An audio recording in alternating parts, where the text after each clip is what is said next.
sore sahabat Rumah Sakit Dr. Un Kanel Sapi Solo. Berjumpa kembali dalam acara Bincang-Bincang sama Doi edisi hari Sabtu tanggal 3 Juni 2023. Dalam beberapa waktu ke depan, Ica akan menemani sahabat berbincang bersama Dr. Ratna Sari Dewi, dokter spesialis saraf magister kesehatan. Dari main hall, lebih tepatnya di depan Milestone Rumah Sakit Dr. Un Kanel Sapi Solo. Selamat sore Dokter Ratna, bagaimana kabarnya dokter? Selamat sore, kabar baik. Amin, syukur ya dok. Iya. Semoga sahabat di rumah juga selalu dalam keadaan sehat ya. Kali ini kita akan membahas tema yang menarik, yaitu stroke a silent killer yang pastinya sudah membuat sahabat penasaran. Semoga informasi hari ini bisa menambah wawasan sahabat di rumah. Bagi sahabat yang ingin bertanya, silakan menuliskan pertanyaan di kolom komentar di bawah. Dan tentunya akan ada giveaway untuk sahabat yang beruntung. Langsung aja nih kita berbincang dengan Dokter Ratna. Mungkin saat mendengar tema kita kali ini, itu akan terbesit seperti kalau stroke itu penyakit atau momok penyakit yang menakutkan ya dok ya. Mungkin untuk sahabat di rumah tuh bisa tahu nih pengertian sendiri atau arti dari stroke itu sendiri itu seperti apa sih dok? Ya, jadi memang betul kalau stroke itu orang kalau dengar wah apa stroke gitu pasti kan Betul. mikirnya udah yang ngeri, yang apa kayak dah bahaya banget gitu, Pak, yang dah ngeri. Terus sebenarnya kalau stroke itu dia adalah suatu penyakit atau gangguan yang menyerang pembuluh darah otak. Itu. Oke, baik. Kalau untuk penyebabnya sendiri tuh dok, gimana sih kok orang bisa sampai terkena stroke? Penyebabnya tuh apa dok? Penyebabnya itu antara dua, jadi stroke itu disebabkan yang pertama bisa karena pembuluh darah otaknya yang tersumbat, mengalami penyumbatan.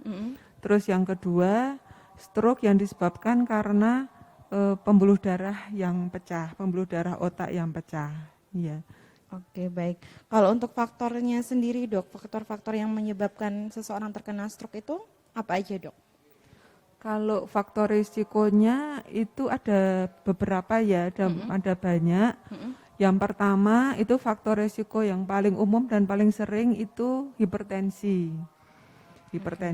Terus yang kedua faktor DM, diabetes mellitus atau penyakit kencing manis.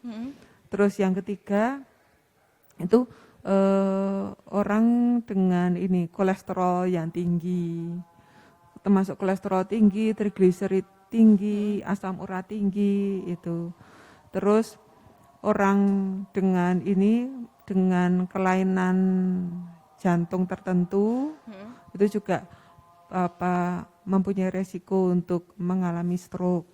Terus merokok itu juga termasuk salah satu faktor resiko stroke. Terus itu faktor resikonya juga ini gaya hidup atau lifestyle yang nggak bagus ya. Oke. Itu juga. Baik, berarti kayak misalnya perokok mungkin ya dok ya? Iya betul, perokok. Terus Perokok itu dia kan selain dia berbahaya untuk jantung, maksudnya dia juga bisa menyebabkan stroke juga. Gitu. Oke. Ini sambil kita bacain pertanyaan yang masuk dari sahabat di rumah juga ya dok ya. Iya. Dari Dedi_Finandi 03. Seperti yang tadi disebutkan penyebab stroke ada beberapa. Lalu benarkah kalau untuk faktor keturunan itu juga jadi penyebab stroke dok? Oh, kalau faktor keturunan itu enggak, bukan. Okay. Ya, jadi belum tentu orang yang maksudnya orang tuanya stroke gitu, anaknya itu cuma lebih ke ini misalnya dari faktor resiko, misalnya ayahnya atau ibunya dia punya hipertensi. Nah, terus anaknya dia menurun punya tensi tinggi. Kalau hipertensi kan bisa menurun, atau kencing manis misalnya ayahnya atau ibunya punya kencing manis terus menurun ke anaknya. Nah, itu dari faktor-faktor risiko yang menurun itu dia bisa beresiko untuk apa? Terkena stroke. Untuk terkena stroke. Oke. Iya. Berarti Dari bukan itu. stroke-nya yang nurunin stroke gitu, tapi lebih ke penyebabnya tadi ya, Ya hipertensi, penyebab atau faktor kolesterol resiko, gitu ya, Dok. ya kencing Oke. manis. Ini dari titik.rian, Dok. Jika sudah terkena stroke, bagaimana cara menjaga kondisi tubuh agar tidak terkena komplikasi seperti glaukoma maupun penyakit jantung? Apa? Seperti tidak. Iya, agar tidak terkena komplikasi seperti glaukoma maupun penyakit jantung. Enggak.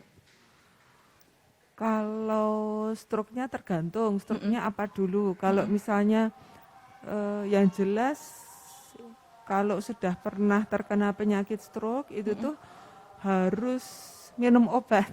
Maksudnya istilahnya Rutin ya, Dok ya. ya minum obatnya seumur hidup.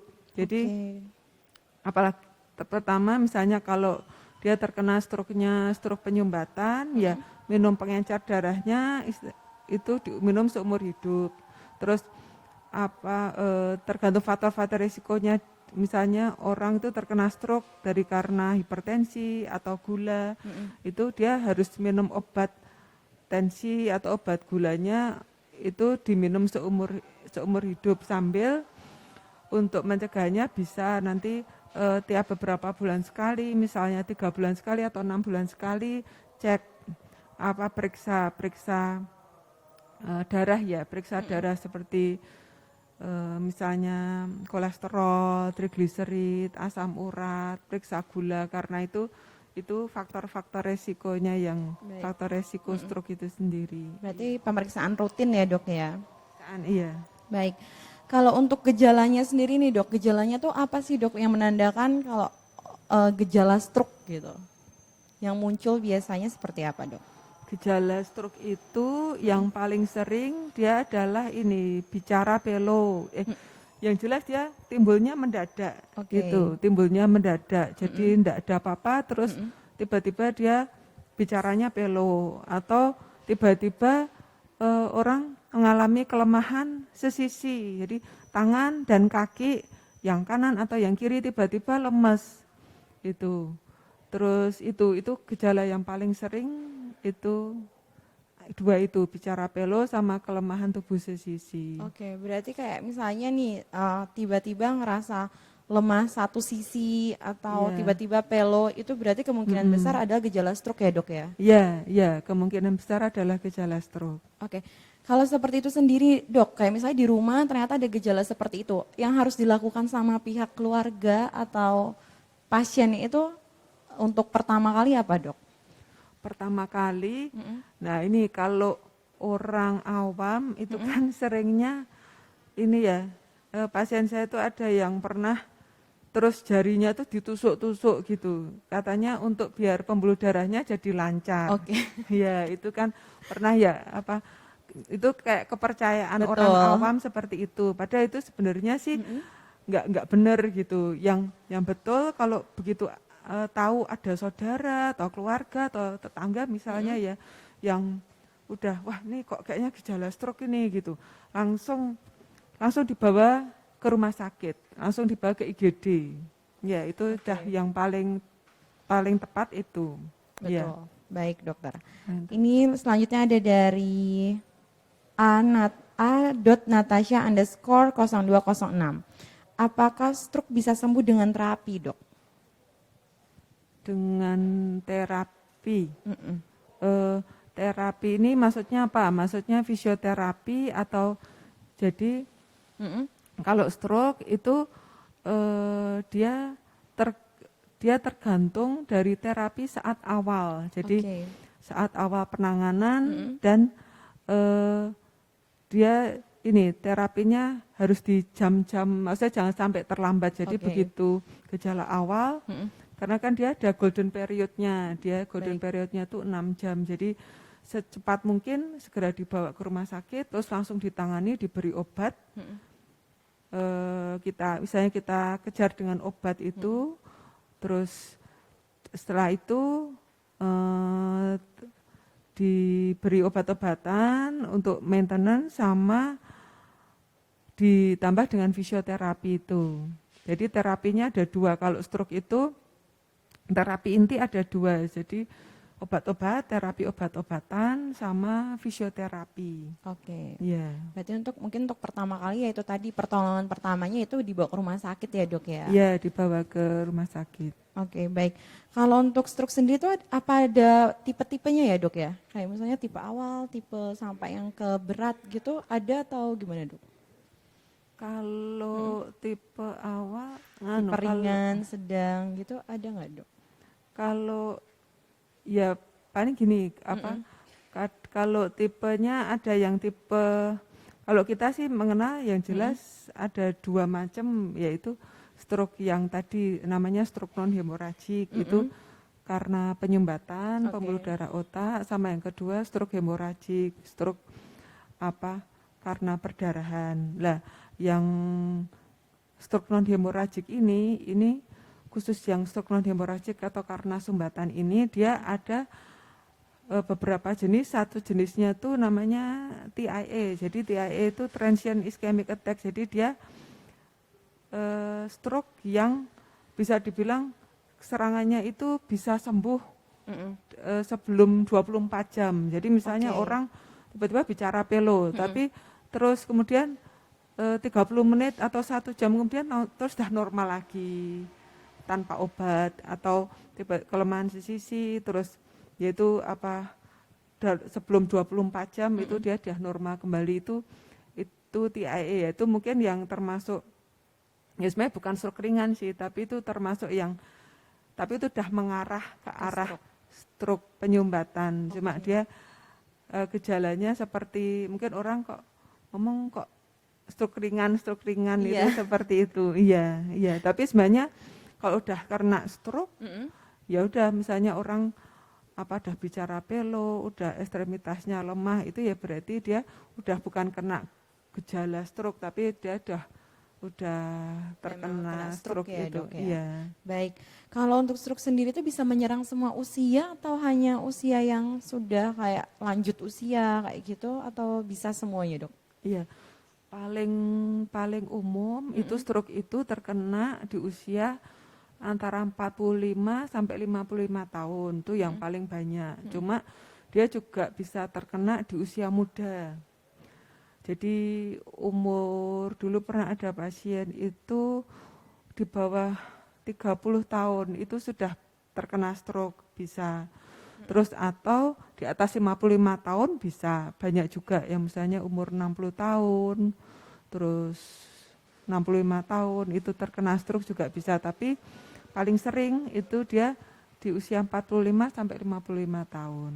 Oke, baik. Saya kan kemarin tuh pernah baca berita kan ya dok, ada anak kurang lebih umur 20-an tahun, itu kan ternyata kayak malam hari itu tiba-tiba nggak bisa gerak badannya semuanya. Akhirnya sampai si anak ini kan teriak, baru dibawa ke rumah sakit, dan ternyata dibawa ke rumah sakit itu kan ternyata gejala stroke dok, udah stroke malahan kayaknya. Terus tapi ternyata ada muncul lupa ingatan dok.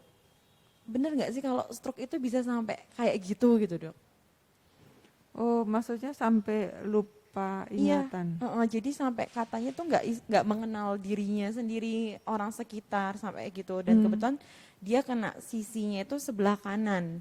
Jadi sebelah kanan tuh udah lemes banget dan ternyata sampai ke lupa ingatan katanya gitu.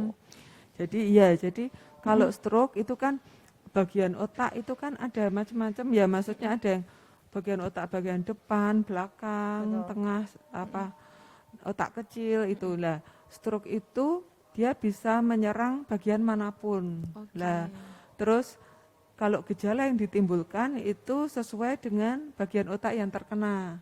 Misalnya nih bagian otak, misalnya seseorang terkena bagian otak kecil yang stroke-nya, dia biasanya terus gejalanya seperti orang vertigo, pusing berputar, terus mual, muntah, seperti itu. Terus ada orang yang terkena stroke-nya dia di otak bagian belakang, itu terus misalnya pandangannya tiba-tiba jadi kabur atau tidak jelas. Jadi itu tergantung dari area otaknya yang terkena stroke itu. Oke, karena sangat luas ya dok ya. Iya. Baik. Ini ada pertanyaan dari Arsila Putri Nia Sanjaya 1. Dok, apa saja penyebab masih muda sudah terkena stroke? Tadi sudah dijawab ya, penyebabnya antara lain bisa turunan, itu turunan tadi faktornya hipertensi, kolesterol ya dok ya. Ya, ya. Baik, tadi sudah dijawab juga. Untuk selanjutnya dari Anatasha_0206. Dokter, mengapa penderita stroke rentan mengalami kehilangan kesadaran? Sebenarnya kalau dibilang rentan sih enggak, kata banyak juga pasien stroke yang tetap sadar. Jadi maksudnya dia sadar penuh, cuma dia itu tadi mengalami bicara pelo atau kelemahan tubuh sisi. Pasien stroke itu yang tidak sadar, dia biasanya stroke-nya itu terkena di bagian otak tengah. Jadi dia yang mengatur pusat kesadaran. Oke. Dia yang bagian mengatur pusat kesadaran. Ya biasanya kalau sudah terkena yang bagian otak itu, bagian otak tengah, dia yaitu dia mulai misalnya kesadarannya mulai menurun atau terganggu gitu. Tapi tidak semua pasien stroke kesadarannya terganggu. Oke. Iya. Baik. Selanjutnya dari Francisca Evodia. Dok, kalau saat tensi tinggi diikuti mata buram, apakah juga mengarah ke stroke? Nah, kalau tensi tinggi diikuti mata buram itu tidak selalu ya, maksudnya dia gejalanya tiba-tiba atau enggak gitu. Oke. Misalnya kalau tensinya tinggi terus tiba-tiba matanya buram nih gitu. Terus itu bisa termasuk gejala stroke, salah satu gejala stroke. Tapi kalau gejalanya enggak mendadak, maksudnya udah beberapa kali seperti itu, udah sering enggak, itu bisa karena gangguan mata yang lain gitu. Iya. Berarti mending periksa ke dokter dulu ya dok ya, biar Iya, tahu langsung diagnosisnya seperti periksa apa. ke dokter. Selanjutnya nih dok, dari Dedi Firnandi 03, berapa lama pengobatan atau terapi untuk pasien stroke? Berapa lamanya? Gini, kalau terapi ini terapi untuk terapi obat, yang jelas untuk pasien stroke itu obatnya seumur hidup istilahnya ya. Oke. Istilahnya seumur hidup. Cuma kalau fisioterapi itu nanti tergantung, dia maksudnya tergantung pasien. Jadi fisioterapi kan nanti sambil dilihat perkembangannya. Maksudnya kalau awal-awal dia mungkin masih perlu fisioterapi yang rutin, misalnya 2 hari sekali atau 3 hari sekali. Tapi kalau dia perkembangannya sudah bagus, itu kadang fisioterapinya tidak perlu dilanjutkan, tidak apa-apa. Tapi yang penting obatnya tetap lanjut, obat-obat untuk stroke-nya itu. Oke, baik. Kalau stroke sendiri nih dok, misalnya seseorang udah pernah kena stroke 1 kali, itu ada terus kan sembuh. Iya. Ada kemungkinan bakal bisa kena lagi nggak sih dok? Iya, kemungkinan bisa kena lagi itu sangat besar kemungkinan. Nah itu kadang kesalahan pasien itu di situ. Jadi pasien udah kita obati nih, sudah sembuh. Terus pasien merasa sudah baik. Terus dia merasa udah sehat. Terus dia enggak mau minum obat. Aku sudah sehat, terus enggak kontrol, enggak minum obat. Terus apalagi mungkin diberitahu oleh temannya atau orang lain diberitahu jangan minum obat terus, nanti ginjalnya kena gimana gitu kan ya. Terus orang enggak minum obat, nah terus nanti suatu saat dia timbul gejala lagi. Stroke itu sangat mungkin. Jadi stroke berulang itu kemungkinannya besar sekali, terutama kalau pasien yang tidak minum obat itu tadi. Oke, berarti karena udah ngerasa sembuh, obatnya diberhentiin gitu ya dok ya? Iya. Oke, baik. Selanjutnya nih dok, dari onlyme_r.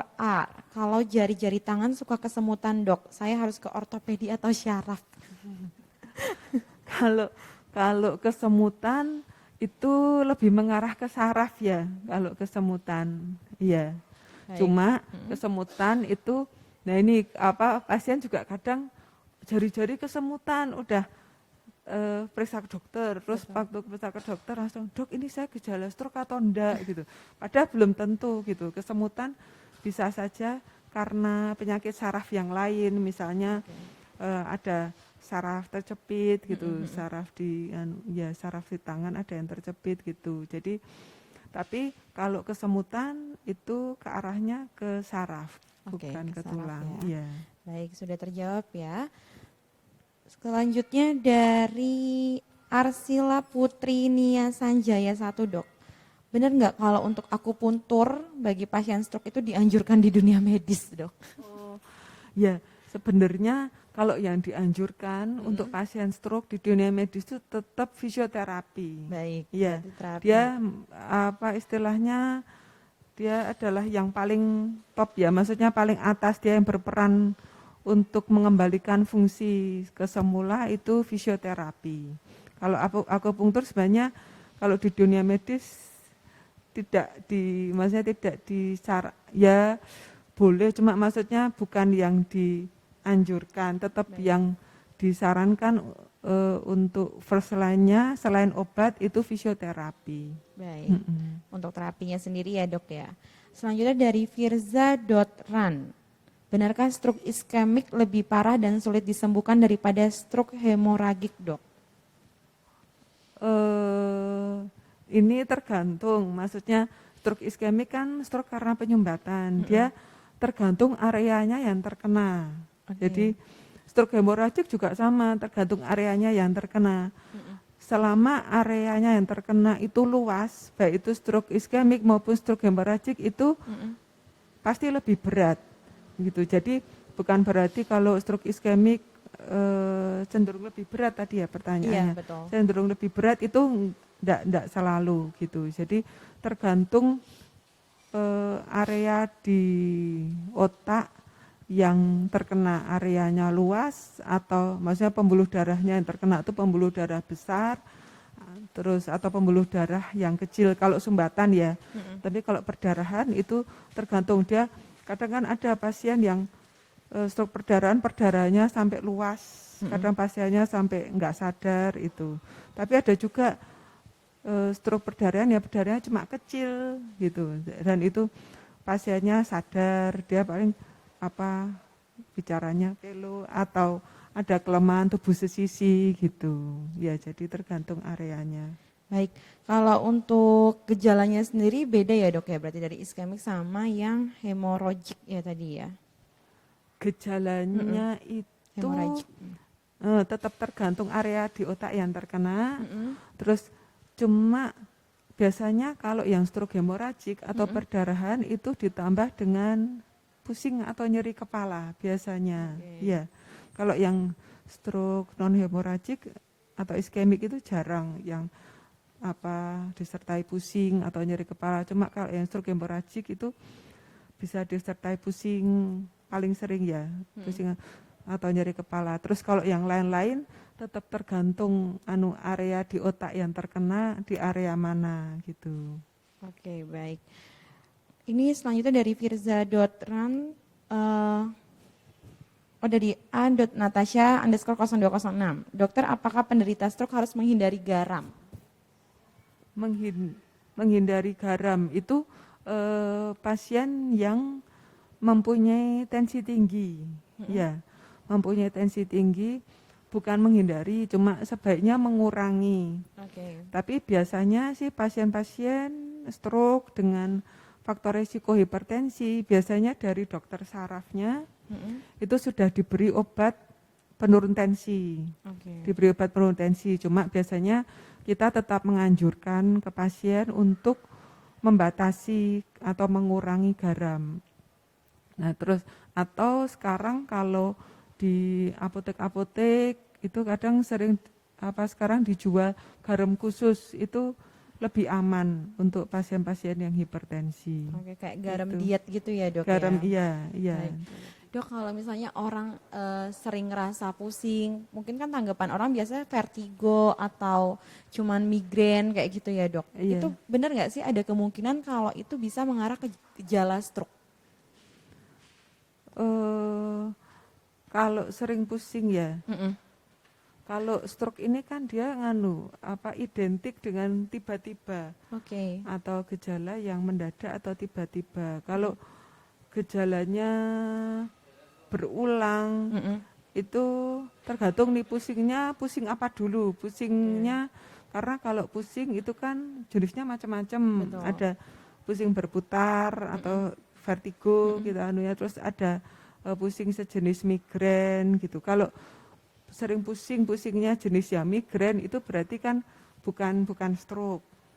Ya, terus kalau vertigonya jenis yang vertigo biasa, maksudnya Mm-mm. pembuluh darah otaknya aman-aman aja, Mm-mm. jenis vertigo yang biasa itu kan berarti bukan stroke. Oke. Dan kalau seperti sering pusing itu penyebabnya apa dulu? Misalnya kayak vertigo itu kan pasien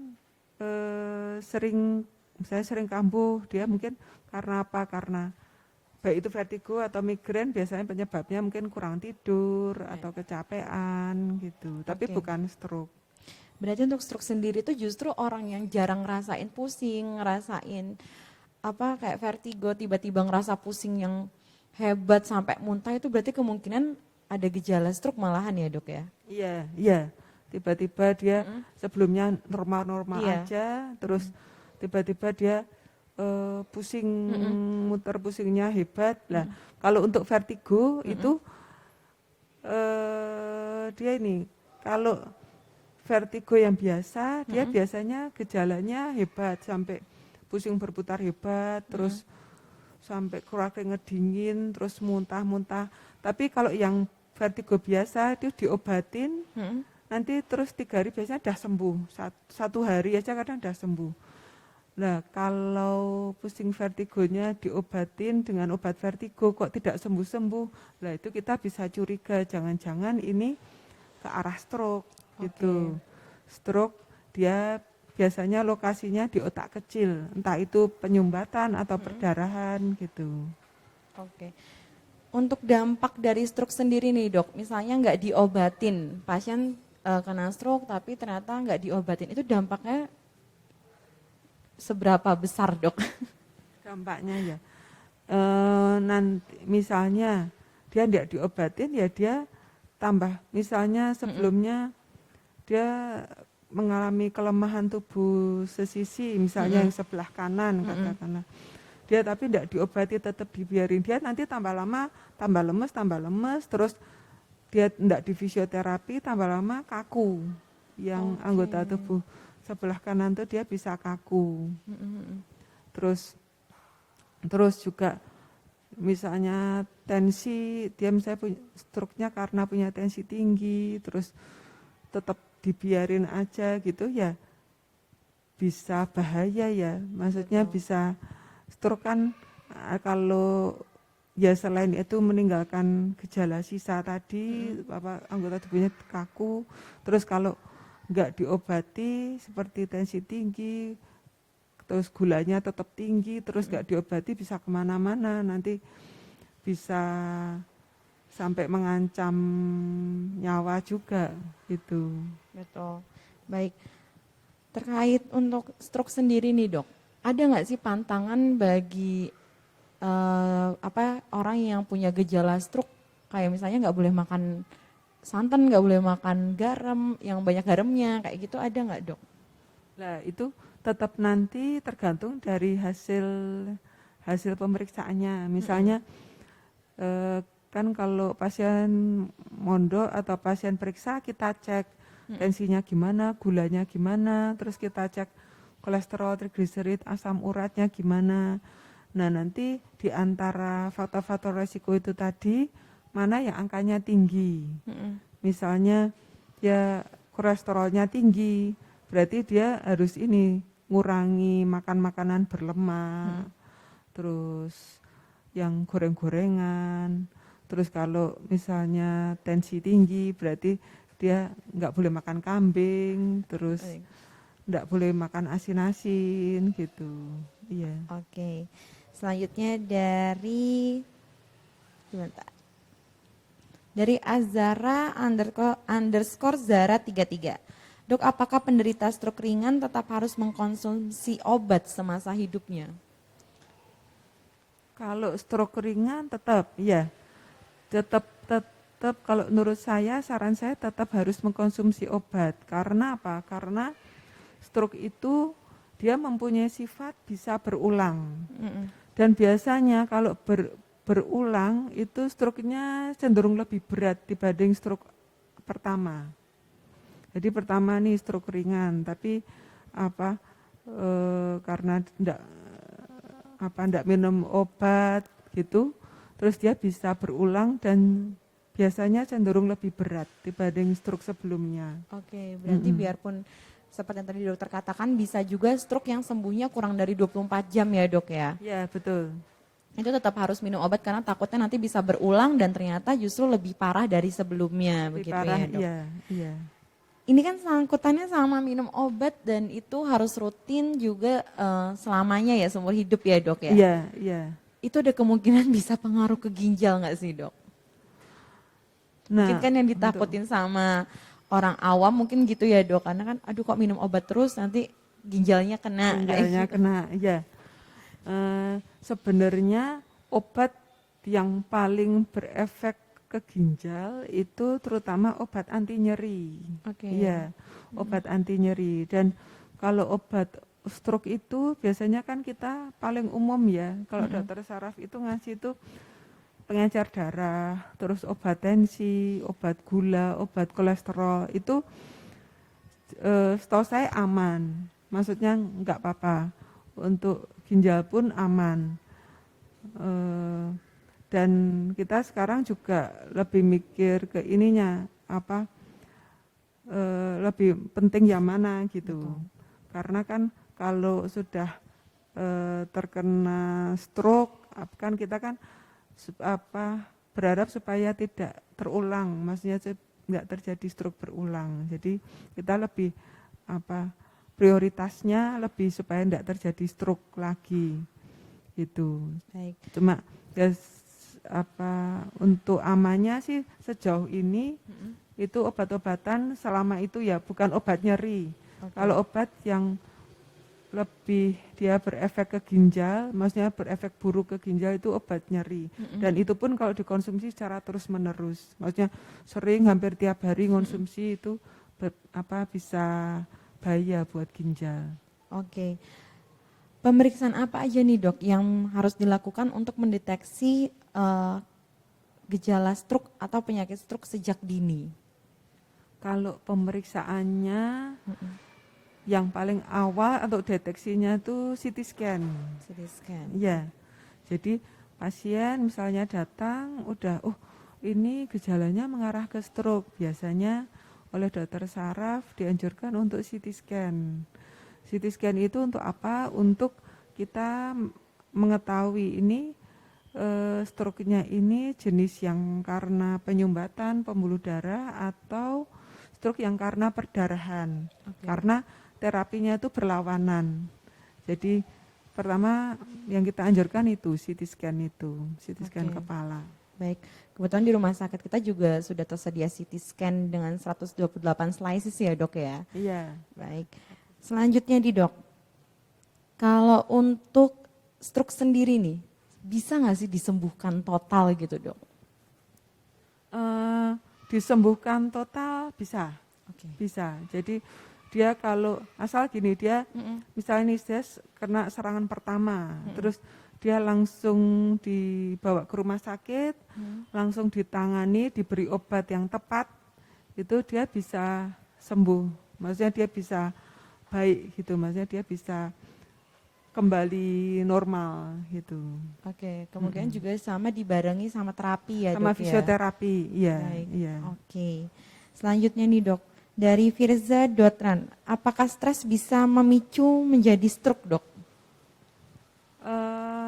Bisa, kalau stres bisa memicu. Jadi kalau orang stres itu kan biasanya terus ini ya, gaya hidupnya jadi nggak teratur, terus dia juga kalau itu lebih ke arah ini ya biokimia, jadi tapi dia terus tensinya, terus dia mungkin tensinya kalau orang stres misalnya punya tensinya jadi tambah tinggi.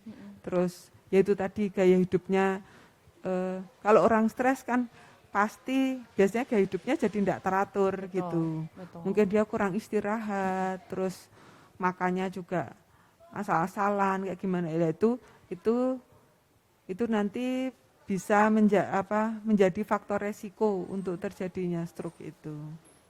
Oke, baik. Selanjutnya dari Francisca Evodiani, Dok. Ibu hamil dengan riwayat preeklamsi dan kardiomegali, apakah ada potensi ke arah stroke? Ibu hamil dengan Preeklamsi dan Preeklamsi. kardiomegali. Oh, nah itu kalau ibu hamil dengan eklamsi dan kardiomegali ini berarti ada riwayat hipertensi atau enggak? Kalau misalnya kadang kalau ada riwayat kardiomegali mungkin kan mempunyai riwayat tensi tinggi atau hipertensi lah. Itu hipertensinya itu kalau tidak diobati itu nanti bisa mengarah maksudnya bisa beresiko untuk terjadinya stroke itu. Iya. Oke, berarti kemungkinan bisa ke sana ya, Dok ya. Iya. Selanjutnya nih, Dok. Apakah ada dari Almira 1331, apakah ada kaitannya jatuh di kamar mandi dengan stroke? Mungkin kan banyak ya, Dok, kayak misalnya beberapa pasien tuh ada yang jatuh di kamar mandi terus dibawa ke rumah sakit ternyata stroke gitu. Itu benar ada kaitannya nggak kalau jatuh gitu, Dok? Ada. Jadi jatuhnya misalnya orang atau pasien dia lagi di kamar mandi terus tiba-tiba anggota tubuh yang sesisinya tiba-tiba lemes atau dia tiba-tiba pusing gitu. Itu terus tiba-tiba jatuh, itu bisa terus itu termasuk gejala stroke, maksudnya termasuk serangan stroke bisa. Oke, Iya. apalagi terlebih lagi kalau usianya udah yang lanjut usia gitu ya, Dok Iya, ya. iya. Berarti Ada kalau yang untuk lanjut lansia usia. sendiri kemungkinan besar kena stroke itu lebih besar ya, Dok ya. Ya, tadi sesuai tadi ya umurnya sama dia ada faktor resiko atau enggak itu. Oke. Selama misalnya belum tentu orang lanjut usia dia setiap orang lanjut usia misalnya mempunyai faktor resiko, belum tentu dia ini tergantung dia faktor resikonya tadi ada atau enggak gitu. Ya, misalnya tadi balik ke hipertensi tadi ya, ke Dok ya. tensi, gula, dia punya riwayat jantung, terus dulunya mungkin pernah merokok gitu. Iya. Termasuk Tergantung. obesitas berarti, Dok. Obesitas termasuk, iya.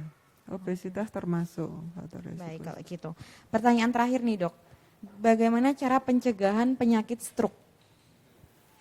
Nah, ini kalau pencegahannya itu sebaiknya dari awal itu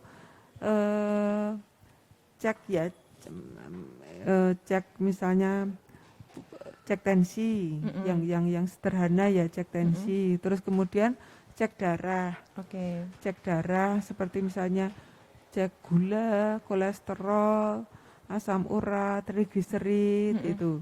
Cek itu. Terus paling itu sih faktor yang paling dominan ya.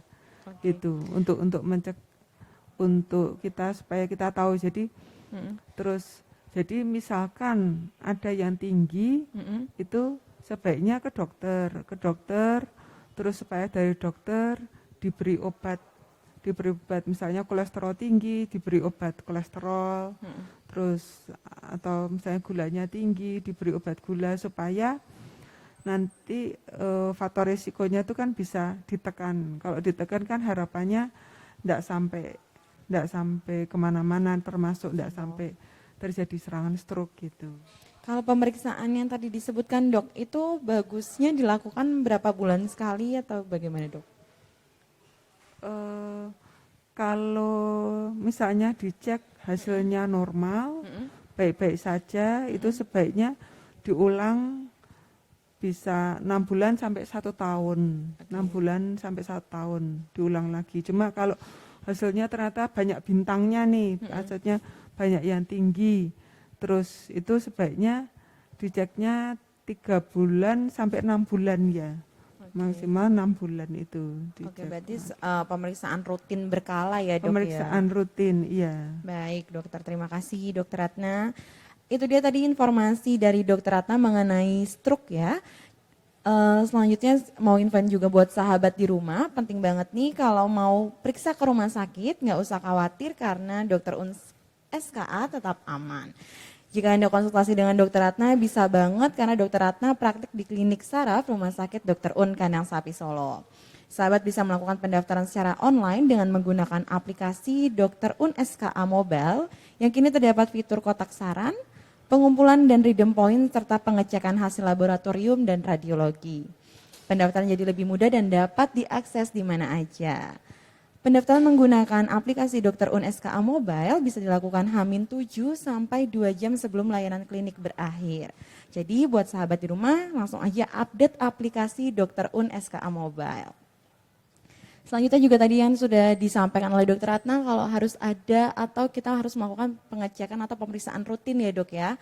Kebetulan di Iya, rumah betul. sakit Dr. Un Kandang Sapi Solo juga ada layanan nih dok yang mendukung sahabat buat melakukan pemeriksaan secara menyeluruh terkait kesehatannya. Iya. Gitu. Jadi kalau untuk sahabat mau periksa langsung aja periksa medical check up di rumah sakit Dr. Un Kandang Sapi Solo. Bisa bawa orang yang terkasih, orang tua ya dok Orang ya. tua, iya, atau Betul. saudara, atau Betul. Selanjutnya nggak kalah pentingnya juga Ica mau info ini kalau klub S3 Doi atau yaitu klub Struk Senam Sehat Sejahtera Dr. Un Kandang Sapi Solo. Jadi buat sahabat yang mau bergabung untuk jadwal senam setiap hari Selasa pukul 1 sampai 2 siang di ruang gimnasium instalasi rehabilitasi medik. Jadi Dokter Ratna, tidak terasa ini waktu perjumpaan kita sudah hampir habis dokter. Iya. Terima kasih banyak untuk Tidak edukasi. terasa. Betul dok. Iya. Dan tadi ngobrol-ngobrol bareng sahabat di rumah juga ya dok ya. Iya. Mungkin ada yang mau disampaikan ini nih dokter buat teman-teman di rumah terkait tema kita hari ini. Apa ya, pesan saya sih pokoknya jangan panik dulu. Misalnya kalau ada keluarga atau saudara atau kerabat yang tiba-tiba terkena serangan stroke, jangan panik gitu. Yang pertama, tindakan yang paling tepat dan maksudnya pasti tepat ya, Betul. itu adalah dibawa ke rumah sakit, ke IGD. Itu udah yang paling tepat, karena kalau udah dibawa ke rumah sakit kan nanti langsung mendapat penanganan. Iya. Atau penanganan Itu. dari ahlinya juga ya dok Dari ya. ahlinya, iya. Baik. Terima kasih Dokter Ratna. Terima kasih juga untuk semua sahabat yang sudah setia mengikuti dari awal hingga akhir. Untuk pemenang giveaway akan diumumkan besok melalui postingan IGTV. Jadi stay tune di Instagram @rs.drunska.